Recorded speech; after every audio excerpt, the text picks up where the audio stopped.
Adventist Broadcasting Network, ABN.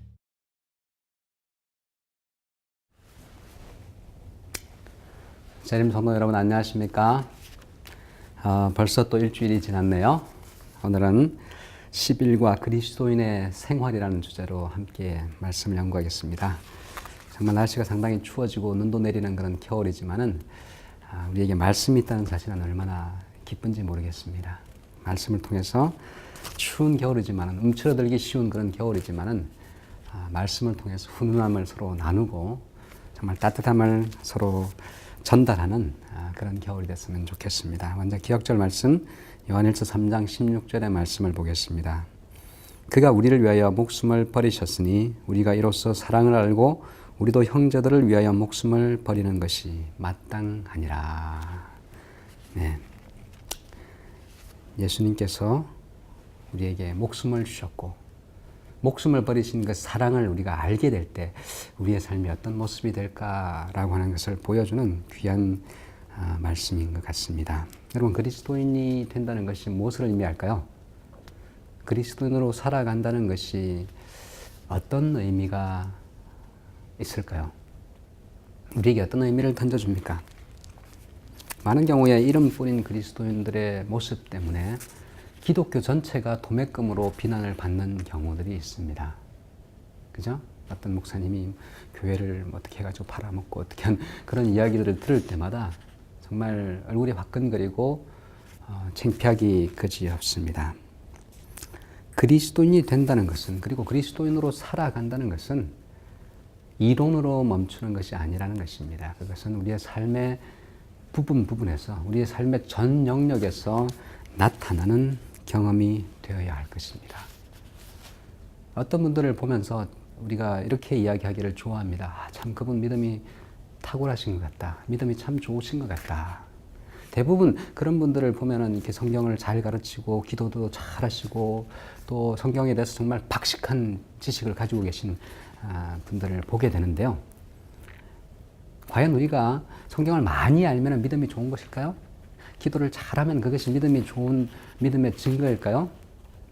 반드시 그런 것은 아니라는 것을 알 수가 있습니다.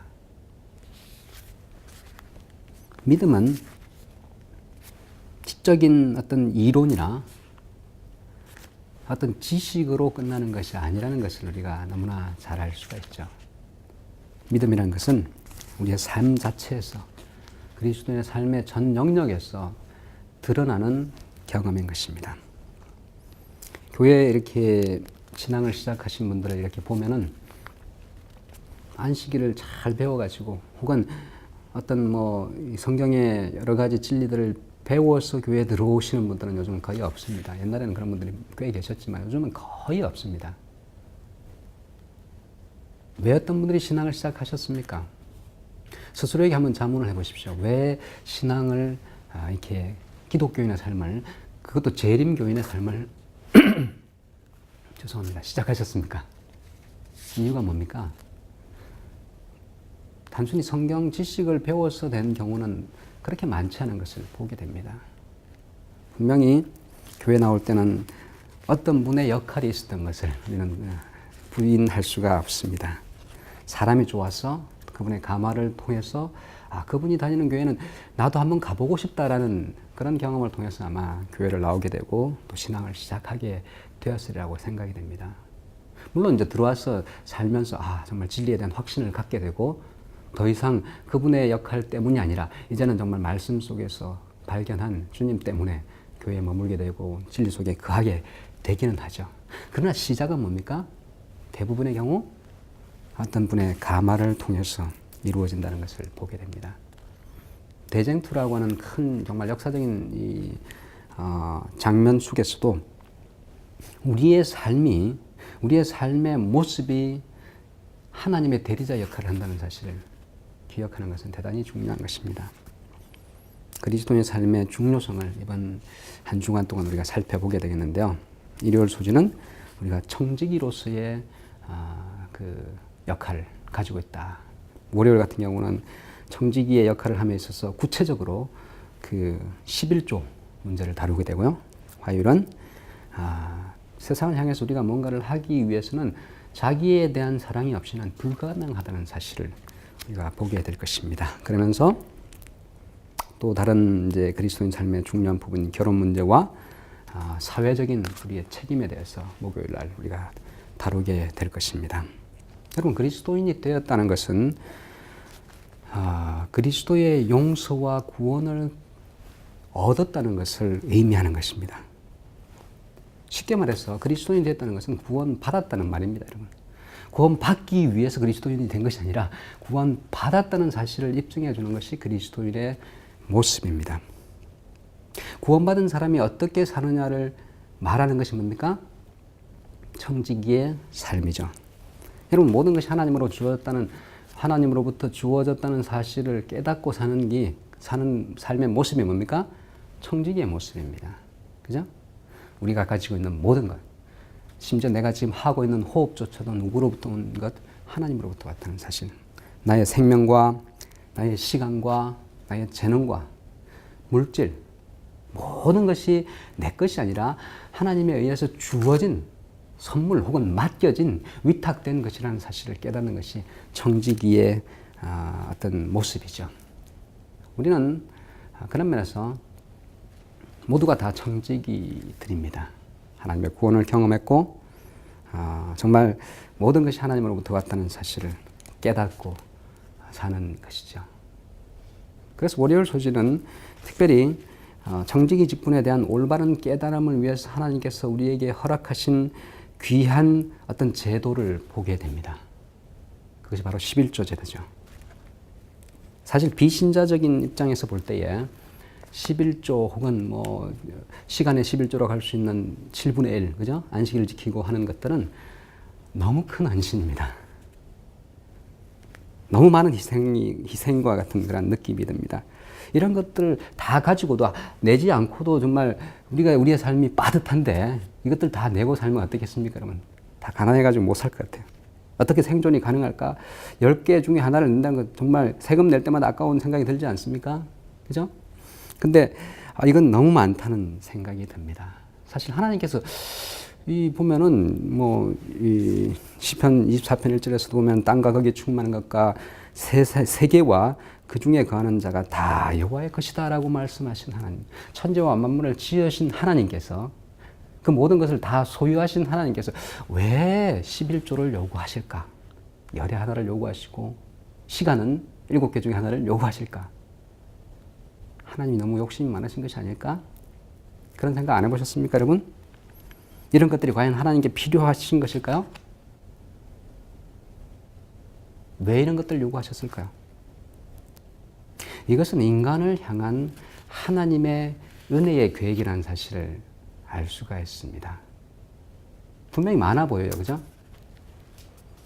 11조를 드리면 가난해질 것 같은데 실제적으로 우리의 삶에서 11조를 드리는 경험을 해보면 가난해지는 것이 아니라 오히려 부해지는 경험을 하게 된다는 사실입니다. 산술적으로 계산하면은 10개 중에 하나를 내고 나머지를 내가 가지게 되면 9개를 갖지 않습니까?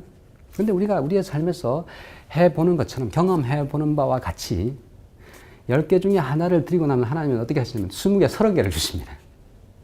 그것이 11조의 원리입니다. 청지기의 원리인 것입니다. 하나님은 맡겨보고 이 사람이 맡을 만한 자격이 되면 더 큰 것을 주시는 분이라는 사실을 보게 되는 것입니다. 사실 소유주의 입장에서 볼 때 11조는 너무 적은 분량입니다. 우리는 그것을 통해서 정말 이 모든 것이 하나님의 것이라는 사실을 깨닫고 인정하는 그런 훈련을 하게 되는 것이죠. 사실 이제 비즈니스를 하는 사람들의 입장에서 볼 때 10개를 줬으면 5대5를 하든지 해야 되는데, 그죠? 9개를 주고 하나만 받아온다는 것은 사실은 상당히 불합리해 보이는 그런 계약 관계입니다. 최소한의 것을 통해서 하나님은 이 모든 것이 누구의 것인지를 깨닫게 하시고 또 그것을 통해서 우리가 어떻게 살아야 될지를 보여주시는 것입니다. 화요일은 11조를 통해서 청지기 직분을 깨닫게 하는 것이라고 한다면 화요일 소지는 자신에 대한 책임감을 이야기하면서 세상을 향해서 하나님으로부터 받은 모든 것들을 우리가 어떻게 돌려줄 것인가, 그것을 우리가 어떤 태도로 취할 것인가를 보여주고 있습니다. 예를 들어서 세상을 향한 그리스도인의 삶의 가장 기초가 되는 것은 자신입니다, 여러분. 자신에 대한 사랑과 애착이 없이 다른 사람을 사랑할 여유는 없습니다. 다른 사람을 사랑할 수가 없는 것입니다. 자기 사랑이 타인을 향한 사랑의 기초가 되는 것이죠. 내 이웃을 내 몸과 같이 사랑하라 하신 주님의 명령 속에서도 우리가 그것을 알 수가 있습니다. 자신에 대한 정말 제대로 된 사랑을 가지게 될 때 우리는 다른 사람을 사랑할 수 있는 것입니다. 많은 경우에 비뚤어진 자기 사랑들을 하는 경우도 있죠. 그죠? 부절제를 한다든지 자기가 좋으니까 자기 중심적으로 보면서 이기적이면서 이런 것들 때 비뚤어진 자기 사랑을 하는 경우도 있게 되는 것입니다. 그렇게 되면은 왜곡된 자기 사랑은 타인을 향한 정말 본래 주어졌던 그 사랑의 그러니까 타인을 향해 부어야 할 원래 주어진 그 사랑의 역할을 감당할 수 없게 되는 것입니다. 자신을 함부로 다룬다든지 자존감이 없는 삶을 산다든지 하게 되면은 결국은 다른 어떤 일도 할 수 없는 상황에 놓일 수밖에 없을 것입니다. 자신의 진정한 가치를 깨닫고 자신의 진정한 모습을 알고 자기를 사랑할 줄 아는 사람만이 타인을 사랑할 여유를 가지게 되는 것입니다.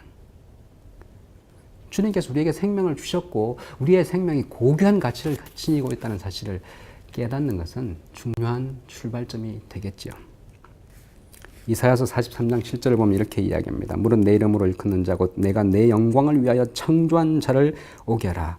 그들을 내가 지었고 만들었느니라. 우리의 존재의 의미는 하나님의 영광을 세상에 반사하는 그런 존재들입니다. 하나님 누구인지를 세상에 드러내는 존재들이죠.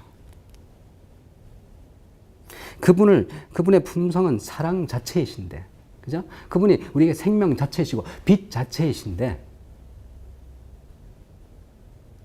우리는 그 빛을 반사하는 놀라운 사명을 가진 존재들이라는 사실입니다. 여러분 얼마짜리입니까? 얼마짜리라고 생각하십니까?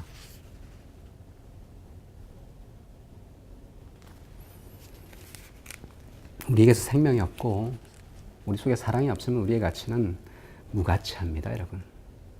사실 시체의 가치를 따져보면은 뭐 재활용해보니까 한 10불도 안 된다 그래요. 우리에게 생명이 있고 하나님의 사랑이 우리 속에 있을 때 우리의 가치는 어떻게 됩니까?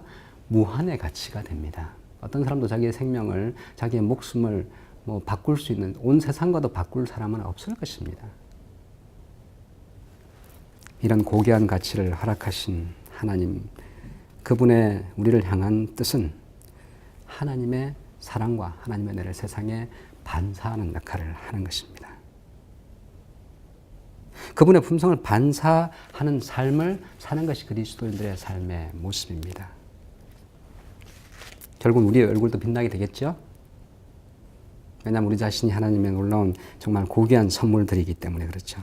어떤 사람이 지옥에를 가봤습니다. 가보니까 진수성찬을 차려놓고 긴 식탁이 있는데 다들 바싹 말라가지고 정말 그 뼈만 앙상한 모습으로 있는 것을 보게 되었습니다. 그리고 잠시 후 천국을 가보니까 똑같은 테이블이 있고 똑같은 젓가락을 가지고 있는데 긴 젓가락을 가지고 있는 이 사람들이 지옥에서는 다 서로 자기 먹으려고 이렇게 하면서 먹지 못하고 굶어가지고 뼈만 앙상하게 남았는데 천국을 가보니까 뭐요? 긴 젓가락으로 서로를 먹여주고 있는 모습을 보게 되었습니다. 그러면서 서로 행복하고 질서정연하게 삶을 살고 있는 것을 보게 되었습니다. 자기를 진정으로 사랑하는 자의 모습은 타인도 배려하고 세상을 향해서 자신의 정말 하나님으로부터 받은 빛을 반사하는 삶을 사는 것을 보게 되는 것입니다. 그리스도인들의 결혼 생활은 어떨까요? 사실 우리가 다루기 상당히 그 곤란한 주제 중에 하나입니다. 본래 하나님의 뜻을 보면은 우리가 원론적인 부분은 너무나 잘 알고 있습니다. 그죠? 하나님께서 사람이 독처하는 것이 좋지 못하다고 분명히 말씀하셨습니다. 그러면서 함께 서로 사랑하면서 살도록 계획하신 제도가 바로 결혼 제도였습니다. 우리는 이 결혼을 통해서 하나님의 은혜를 더 깊이 경험하게 되죠. 그죠? 서로 사랑하는 관계, 남편과 아내가 되어서 서로 사랑하고 이해하고, 물론 거기에 도달하기 위해서는 오랜 투쟁의 경험을 하게 되죠. 그죠? 사랑 싸움도 하고, 정말 온갖 투쟁의 경험을 하면서 도달할 때, 사랑이 무엇인지, 하나님이 우리를 향해서 가지신 사랑이 무엇인지 조금씩 깨닫게 되죠. 그러면서 나중에 지나가지고 이제 부모가 될 때, 비로소, 정말 하나님이 우리를 향해서 가지신 그 사랑의 모습, 그것에 대한 좀 더 깊은 이해를 가지게 됩니다. 근데 오늘날 그 결혼 제도가 왜곡이 되었습니다. 하나님께서 우리를 향해서 주신 정말 태초부터 허락하신 축복의 통로로 허락하신 결혼 제도가 왜곡이 되어서 축복으로 허락하신 것이 많은 경우에 저주로 돌변하는 것을 보게 되는 것입니다.